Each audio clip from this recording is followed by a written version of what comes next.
Hello everyone, this is Nitpicking Nerd, and today I want to talk about the issue of personal force fields or personal shields in Star Trek. And it's one of those topics which has a whole bunch of contradictions and all kinds of question marks. Why don't they use it in certain situations when it could have been so useful? And I will be suggesting all kinds of theories to try to explain it away. And I will be giving examples from many different Star Trek episodes from the various series and movies.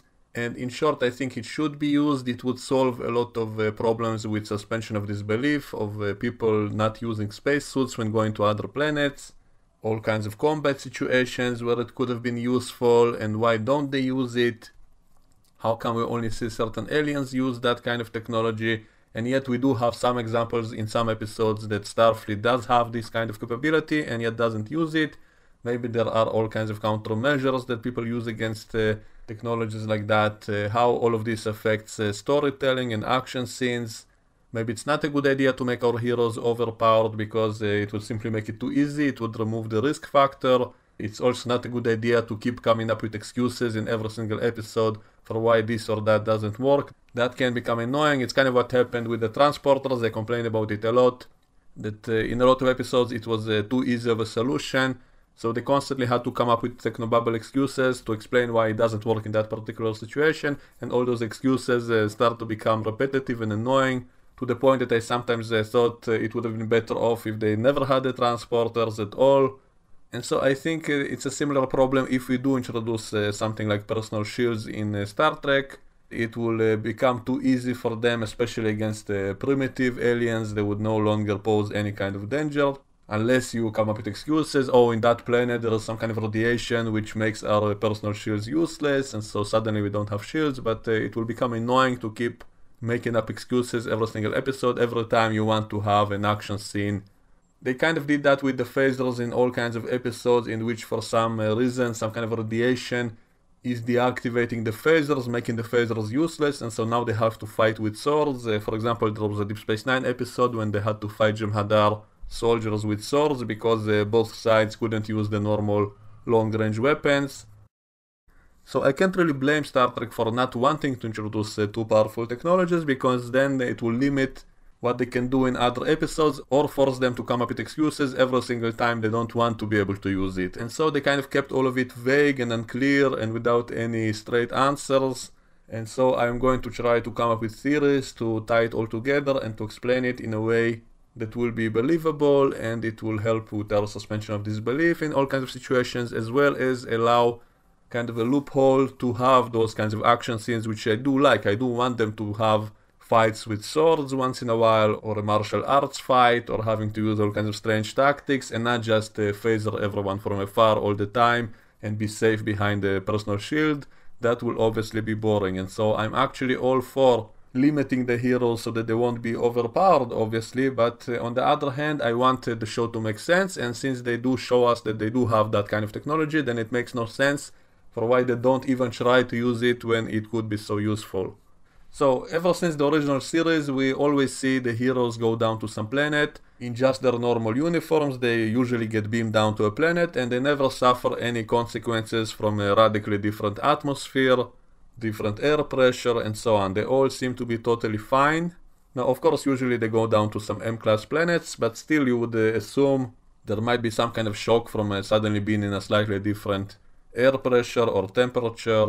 Even here on Earth, when we go up some mountain or go down to a hill, we have problems with our ears and all of that. So how come they never have these kinds of problems in Star Trek? Maybe they have such advanced medical capabilities that they simply somehow adapt their bodies to that kind of shift in atmosphere. Maybe the transporter itself is somehow adjusting their bodies before they materialize on a planet. Or maybe they actually do use a form of a personal force field which is invisible, and so we simply don't see its effects visually, but we can assume it was always there. So maybe ever since the time of TOS, the away team always had some sort of personal force field which was designed mostly to make it an easier transition to a different atmosphere suddenly. So it's possible it only lasted for a few minutes once they arrived to a planet. Maybe it can adjust the pressure around them gradually until they adapt to the planet's pressure, and then the force field deactivates. Or maybe it's simply so weak that it doesn't really defend them from anything else except strong winds, I guess. So it doesn't really defend them against any kinds of weapons. That's why we do see that they are vulnerable even to primitive weapons of the locals, and it doesn't seem to protect them from a different temperature, because we had at least one example of an away mission that got stuck on a planet and they started to freeze to death, and so they had no protection from the elements of nature.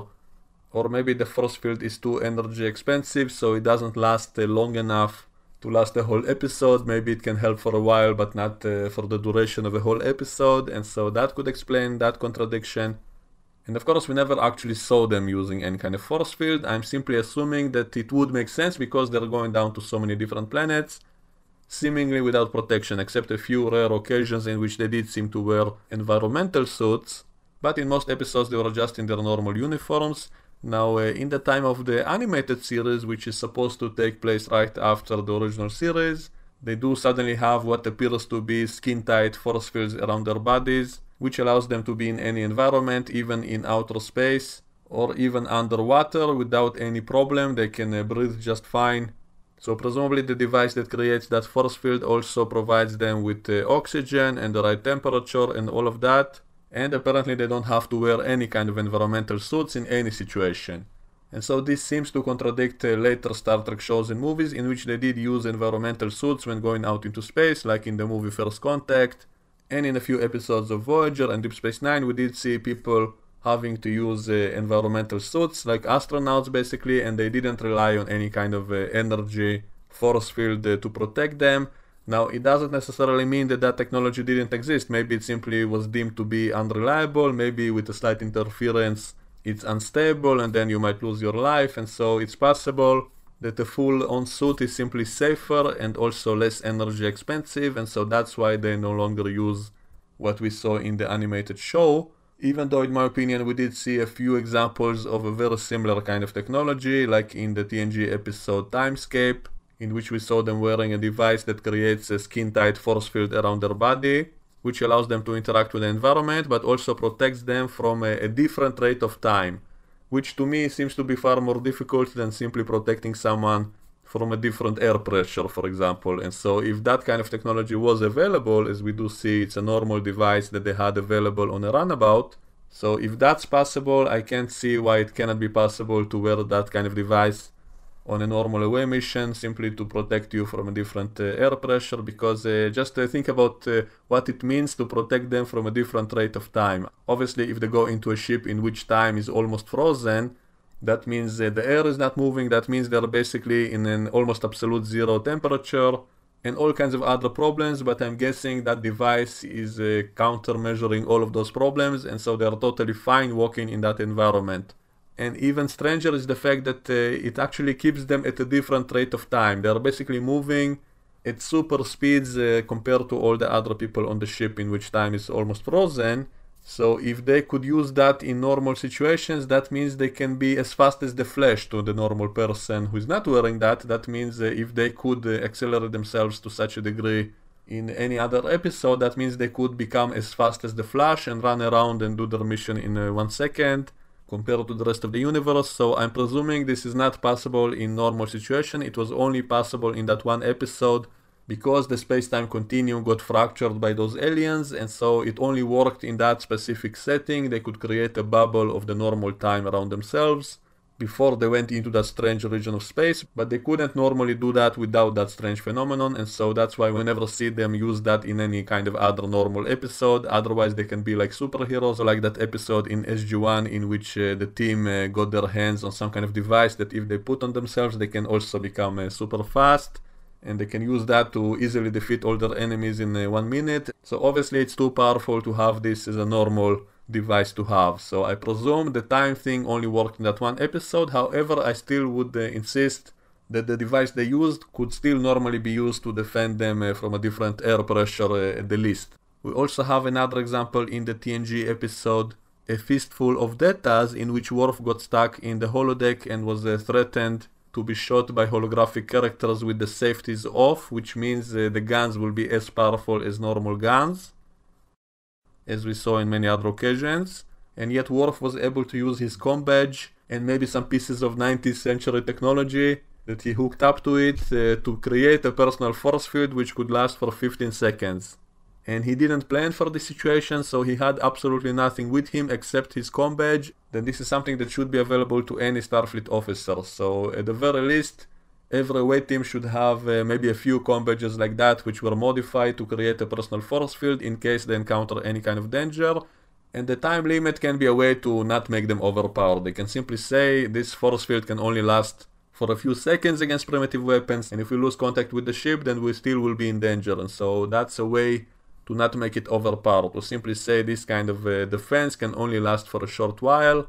Even though I would still say, why don't you bring a bunch of these kinds of comm badges, or why don't you bring enough batteries just in case you need it. But you know, we can also excuse it by saying usually when they go down to some planet, they're not really expecting trouble. They usually go down to some diplomatic mission or exploration, and suddenly they encounter some kind of nightmare scenario which they didn't expect, even though, you know, it happens so often that they probably should come prepared for anything. But we can kind of excuse it away that they live in a mostly peaceful galaxy, and so they don't really expect to be attacked all the time, even though it does keep happening. So we can say they simply don't come prepared, so they don't bring all these gadgets, and then they lose contact with the ship and they can get those kinds of gadgets, and so that's why they're so helpless in so many episodes. And even during the Dominion War, there were a few episodes of Cisco and his crew beaming down to some planet and then get stuck there without any kind of personal shields or powerful weapons, and the phaser also seems to be much weaker when they need it to be more powerful compared to episodes when they don't really need it and suddenly it's super powerful. Like one time Riker said that his phaser can destroy a whole building with a wide beam, and yet in Deep Space Nine they were fighting an army of Jem'Hadar soldiers, and no one ever used the wide beam. They only used the normal beams and had to aim them and to hit the target to be effective. And so it's kind of a contradiction, but we can explain it away by saying that in that specific episode of the Dominion War, they were not really planning to stay on that planet, they were only there to deliver something. Then Cisco spontaneously decided to stay there, and the Defiant had to leave, and so they got stuck with almost nothing, with just their hand phasers, and maybe the batteries were very limited. They could only fire a limited amount, so if they do use the wide beam, it would run out much more quickly, so it's not effective. So we can make up excuses like that for both phasers and personal force fields. There was also a Deep Space Nine episode called Home Front, in which Admiral Layton talked about personal force fields being used by Starfleet. He said, "We've been preparing for something like this for a long time. We have stockpiles of phaser rifles, personal force fields, photon grenades, enough to equip an entire army." So that begs the question, if they have so much of that stuff, then how come they don't give it to starships so that away teams can take that kind of gadgets with them? I guess we can also argue that in most episodes of Star Trek the team goes down to explore and to make peaceful diplomatic contact with aliens, and so coming fully armed like that probably wouldn't send the right message, or maybe it would risk that technology falling to the hands of the aliens, and so maybe that's why it's not the norm to send an away team so heavily equipped. For all of these reasons, and even when they send kind of a strike team into enemy territory, like that time they sent Picard against the Cardassians, he also didn't seem to have a lot of gadgets, but I guess the explanation there is that they didn't want that kind of technology to fall into the hands of the enemy, because that way they'll be able to reverse engineer it and make their own personal force fields. Maybe all these gadgets have a strong energy signature, and that would make the team detectable, that they would be picked up by various sensor grids and all of that. You know, this kind of reminds me of that movie Suburban Commando, in which he had all kinds of advanced weapons and gadgets, but he was afraid to use them because he said the power signature from those devices can be detectable and traceable, and he doesn't want to draw any attention. I think he said it's like sending up a flare to the sky, so he didn't want to draw any unnecessary attention, so that's why he never used any of those gadgets until he had no choice. So I guess we can use a similar excuse for why away missions sometimes didn't want to take too many advanced gadgets, and also maybe because of the fear that it might fall into the hands of the enemy or into the hands of a primitive civilization, so it's too much of a risk to even bring such technologies. And also I think in some episodes we can actually assume that maybe they do use that kind of technology, we simply don't see it. You know, those skin-tight force fields in Timescape became invisible right after they put them on. We only see that yellow line when they activate it, but then it becomes totally invisible, so we can still presume that maybe in a lot of episodes they do actually wear those kinds of force fields, and we simply don't see it because it's never mentioned. it's been activated automatically and it's invisible and skin tight, but it might still be there. Maybe it's not strong enough to repel any strong attack, so if someone shoots them it would still have an effect, but maybe it still protects them from a different atmosphere, and that's why in most episodes of Star Trek we see the away team having no problems being in a totally different environment suddenly on all kinds of different planets, and they're totally fine in their normal uniforms without having to wear anything, so we can assume maybe they do have some kind of protection just like in the animated show. And I think that would be a nice excuse actually to explain it away, to explain why they don't have to check the air every time they open a shuttle door or beam down, and they don't have to adjust to a different pressure. We can simply assume they have a gadget which protects them from all of that, and this way we don't have to waste time on discussing any of this. We can simply assume they always have that kind of protection, just like in the animated series. And it was kind of cool in the animated series. In some episodes there was one episode in which they actually went underwater in those force fields and they were able to talk with each other, to communicate with each other. So I'm guessing this is the same kind of technology like in Timescape, and maybe it is actually being used in a lot of other Star Trek shows which simply don't talk about it. It's simply not being mentioned, just like the Universal Translator is very rarely mentioned. And when they're fighting enemies such as the Borg, for example, maybe carrying advanced technology will actually provoke the Borg into attacking you faster. We know that usually if you beam into a Borg ship, they don't even notice that, they don't care that you're on their ship, they don't consider you a threat, but maybe if you brought more advanced technology, the Borg might be tempted to assimilate it, and so they will attack you faster. And speaking of the Borg, that's actually the only species that always uses personal force fields and personal shields, but it seems to have a weakness of adapting to a specific weapon that is used against them. So it's not turned on. I guess they want to conserve energy, so they don't use a force field that can block anything. Instead, they tune it to the exact weapon that is used against the Borg in that specific occasion. The Borg always seem to behave as if they don't really care if they lose any drones. They consider them expendable.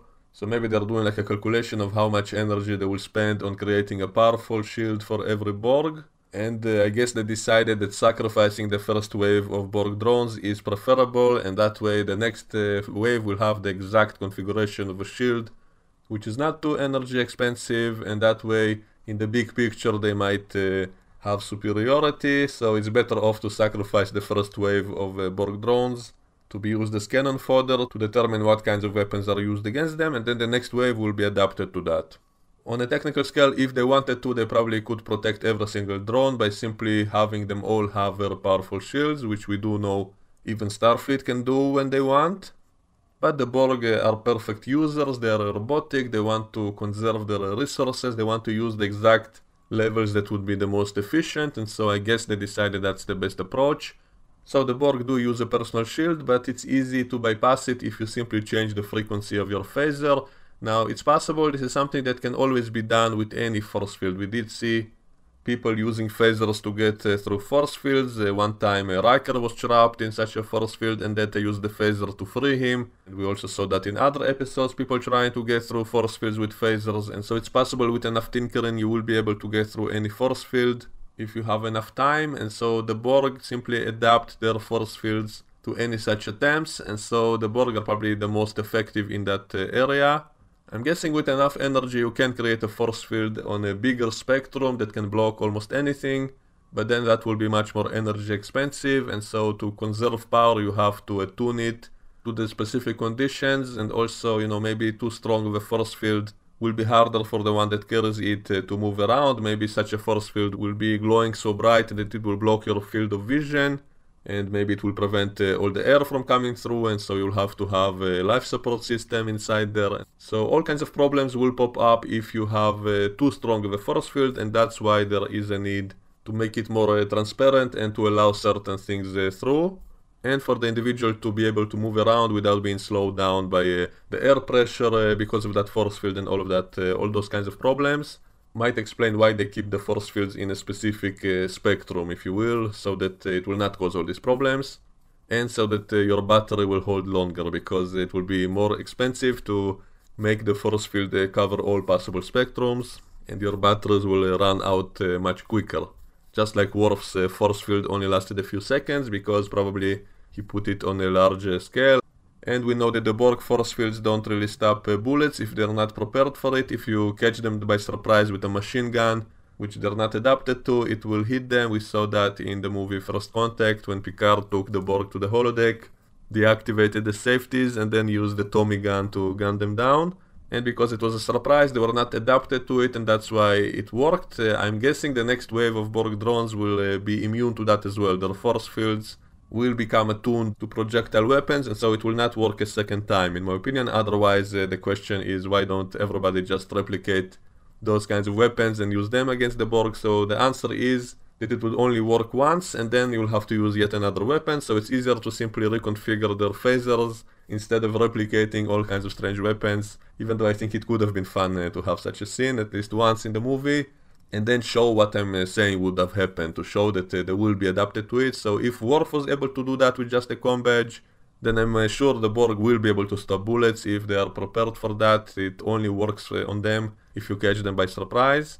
And also apparently it's possible for people to get through their force field. Every time we see that phasers no longer work, we see people coming up to them and trying to beat them up manually. Unfortunately, the Borg are also very strong, and so it doesn't really work. And one time we saw Worf using his sword to fight a Borg drone. After that Borg drone got adapted to the phasers, then Worf pulled out his sword and did manage to hit the Borg drone. So that proves that melee weapons can go through the Borg's force fields, unless the Borg, if they consider it such a threat, they will probably reconfigure their force field to be able to stop that as well. And so the best solution for Starfleet officers is to simply carry a big variety of weapons, and at the very least it will force the enemy to expend more energy on their force fields, and maybe it will weaken them in other areas. So the best thing they can do is simply carry a variety of all kinds of weapons when they go against something like the Borg.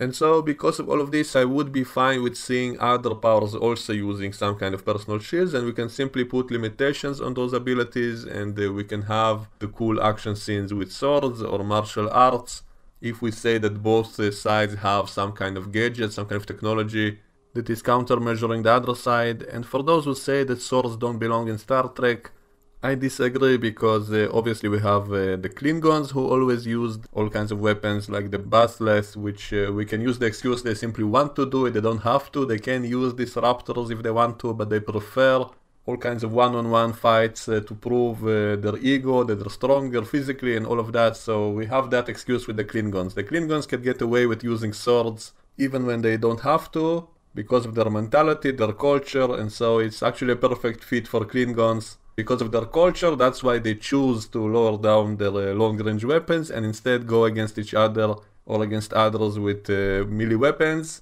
And it makes perfect sense because it fits their culture. So this is one of the ways to have cool sword fights. Simply have someone like the Klingons who want to do it, and so that's perfectly okay. And that's one of the reasons I love that moment in First Contact when Worf pulled out his sword to fight against the Borg drone, because it was both effective against the Borg and it fits Worf culturally, and so that was the perfect combination. And I always assume that the Borg can adapt to something like that, so if everybody went against them with swords, then their force fields will become impenetrable to swords. And this is also one of the reasons that something like the Borg should not have been overused like it was in Voyager, for example, because after a while it makes the Borg seem stupid if they don't adapt all these kinds of things, because it should only work once. If it catches them by surprise, they're so not used to fighting anyone with such primitive weapons that suddenly it works against them. It's totally fine as a one or maybe two time thing, but not more than that. So if you bring back the Borg again and again and again, and they still can't adapt to stuff like that, then it becomes ridiculous, the Borg become pathetic, and that's why this is the kind of villain that should only appear once in a while, and then that's perfectly okay. It kind of reminds me of the replicators in Stargate SG-1, which also they said that they are so advanced that they are only used to facing all kinds of energy weapons, that once they encounter projectiles which are primitive, they are so not used to it that they have no defense against it, and so it's useful against them. So all the stuff with the replicators in SG-1 was similar to the stuff with the Borg, that they were caught by surprise by such primitive weapons, and that's why they were useful against them. And speaking of SG-1, they also had personal force fields, but usually only the main villain had such a tool.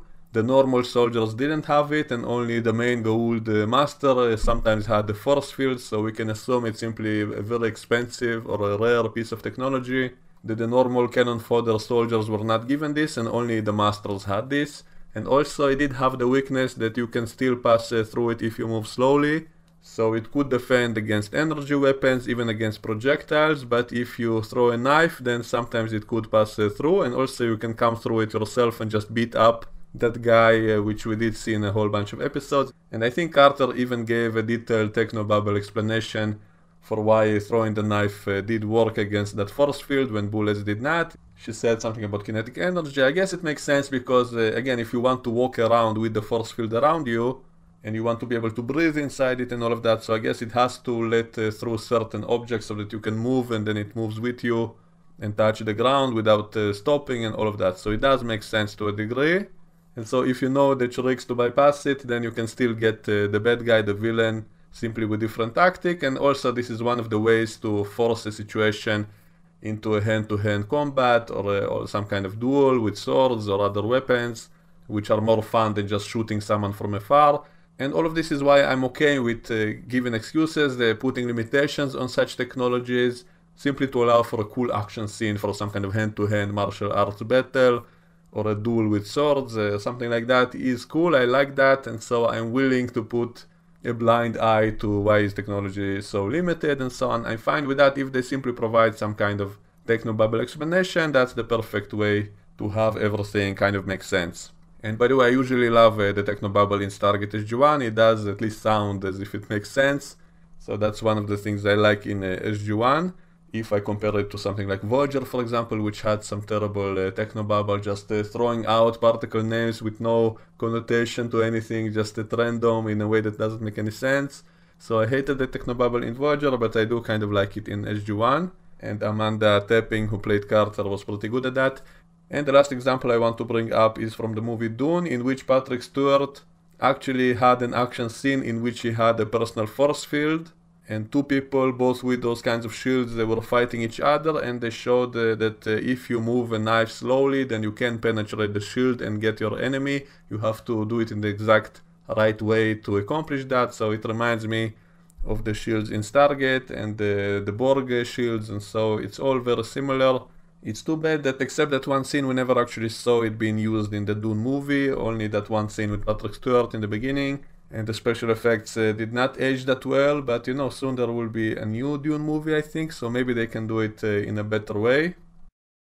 So to summarize this topic, I think we can agree that the technology does exist. Starfleet does have personal force fields, it was even stated by Admiral Layton directly, so we cannot deny that.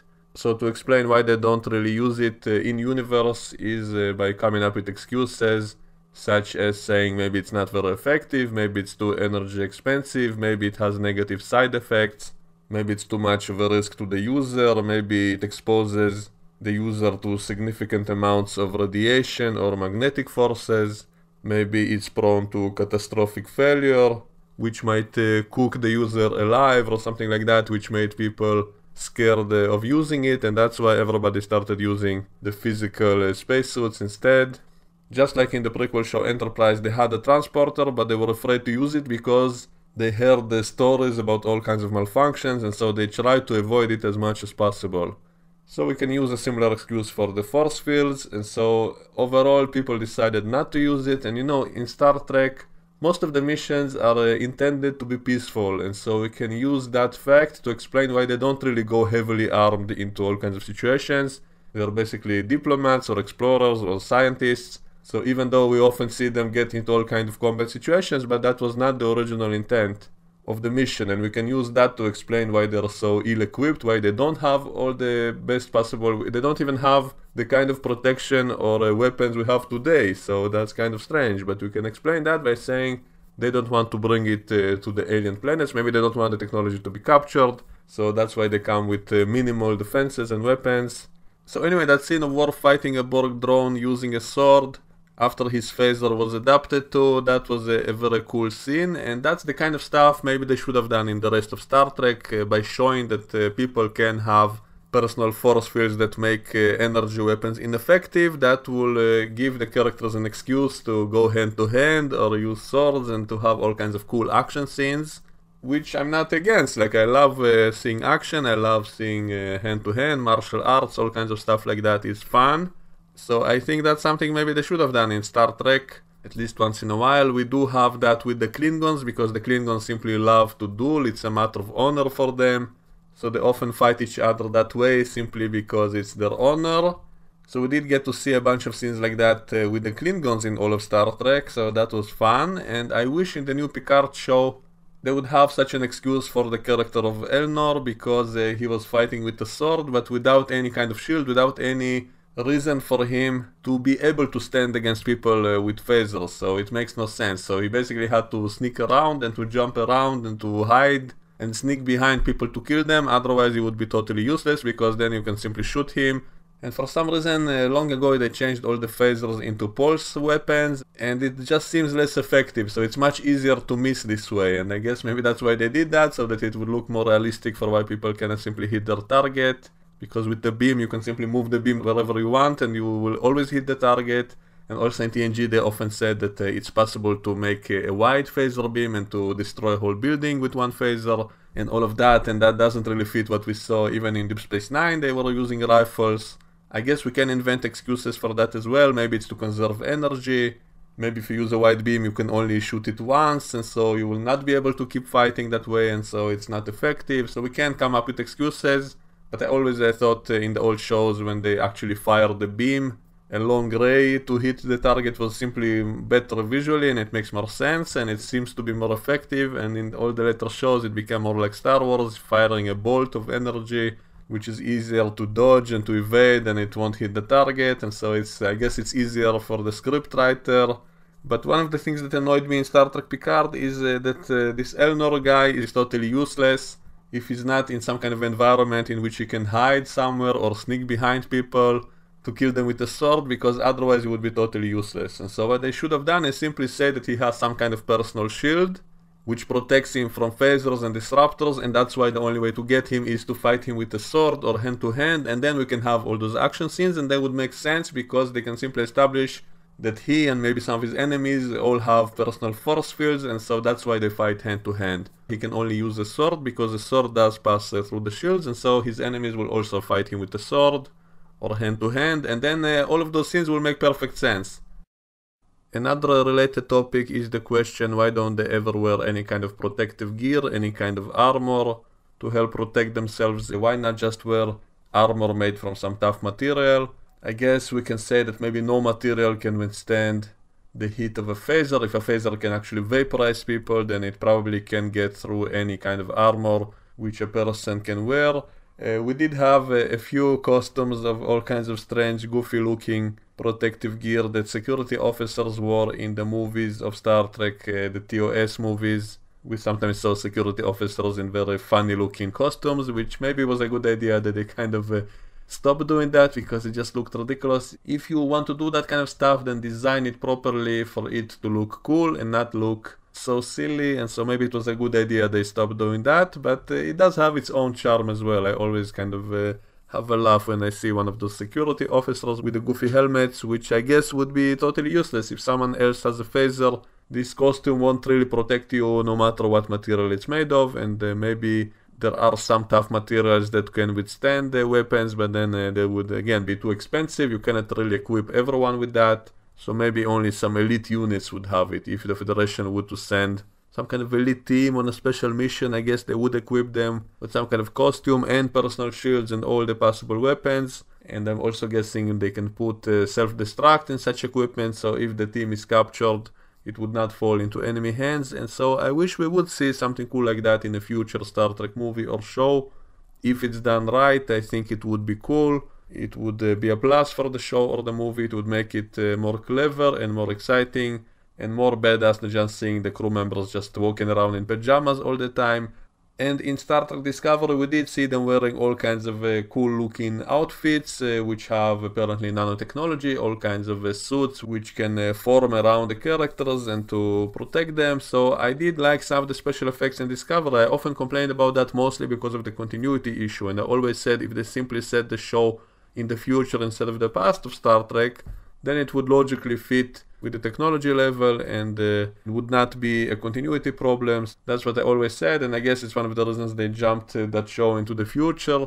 but it should have started out that way, because they'll simply have all the same gadgets that they had in the 23rd century. It would still be a continuity issue, and now it begs the question, how come in 1,000 years no one invented something far more amazing? How come they are still using the 23rd century technology? So it's still a problem, which they could have easily avoided by simply setting that show in the future from the first place. Then there will be no problem. And then I would like the costumes they showed us with all the nanotech stuff coming out and covering them and all of that. That does look visually cool, and it would fit in the future of the Star Trek universe. And it would even fit some of the glimpses we saw of the future in certain episodes, like when Voyager got some technology from the future and it had that armor that could form around the ship in an instant and all kinds of super duper technology like that. That would be fine in a more distant future. I'm still not sure if it's a good idea to have overpowered gadgets like that in the normal show, because that way you would have to use it constantly. Otherwise I would ask, how come you don't use it in this episode or that episode? So I'm not sure it's a good idea to have too much technology for the heroes. But if the show wants to have stuff like that, then at least set it in the future beyond what we saw already. Otherwise it's a contradiction if it's set in the same universe. Or simply say it's a different timeline or a different show altogether, and then they can do whatever they want. It's a similar point to what I was always saying about the holograms in Discovery. I don't dislike the idea of holograms, even though I think doing too much of it can be annoying even visually. But I don't have a problem with the principle of using holograms. The problem I had with Discovery is because it's set before TOS, and in TOS we never saw that. Then that's a continuity problem that makes me scratch my head. And so if they simply set it in the future and had all those holograms, then there will be no problem. And now in Picard it is in the future, and so now they can toy around with all these holograms, and I'm not complaining about that, even though I think if they overuse it visually it might still be annoying. And also the way they show the holograms is a little bit silly. Like they show that people, instead of using notepads, it's now all up in the air. They constantly have to put their hands up, and it just doesn't look comfortable. I'm not sure that's how people would use it if they had this kind of technology. It sometimes seems bad for your wrist to raise your hands up all the time like that, as if you're drawing on the air. I'm not sure it would be the most comfortable use for such holograms. And I'm guessing these can be more solid holograms. In Discovery, those had to have been only visual holograms, not holograms you can touch. That kind of technology only appeared in TNG, yet now it's post-TNG, so theoretically, all these holograms that are touching in the air, they might be able to feel them, and so using them as controls for the ship is okay in my opinion, and it fits some of the things we heard in some episodes that took place in the future of Star Trek, and they did mention three-dimensional control panels, for example. So obviously that means some kind of holographic control if you're not talking about normal panels. One other problem is that they show that these holograms are transparent, that people look at the screen and the screen looks to be transparent because it's a hologram.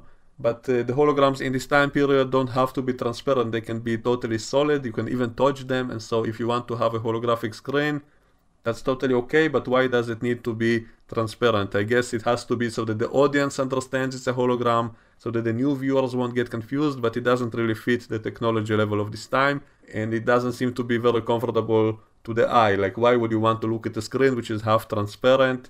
And the holograms of this time period can be fully solid with no problem, and so this also is a little bit annoying. You know, even the Orville did it better. The Orville also shows that they have holographic screens, but when you look at the screen it looks totally okay. It looks like a real screen, it looks like you're looking at the person and not a half-transparent image, and I think the audience is clever enough to understand it's a hologram if they see it appearing and disappearing. They don't have to be reminded of that, and they don't have to see that it's transparent to understand it's not really there, and so that's kind of looking down at the audience, which you think is dumb, and so that's one of the problems with these new holograms in the Picard show. But anyway, this is off topic completely now, so I will end my rant. I think I covered every possible excuse we can invent to explain why we rarely see them use personal shields, except in some specific episodes. Obviously the real reason is that they don't want to make things too easy for the heroes, and or they don't want to invest in too many special effects, too many gadgets would be too expensive, so that's obviously the real reason. But it was fun to speculate and debate and come up with ideas and theories to try to explain all of this in universe. And as always, we can continue the debate in the comment section below. I would love to see your comments. Let me know what you think, and I will see you all next time. Bye bye.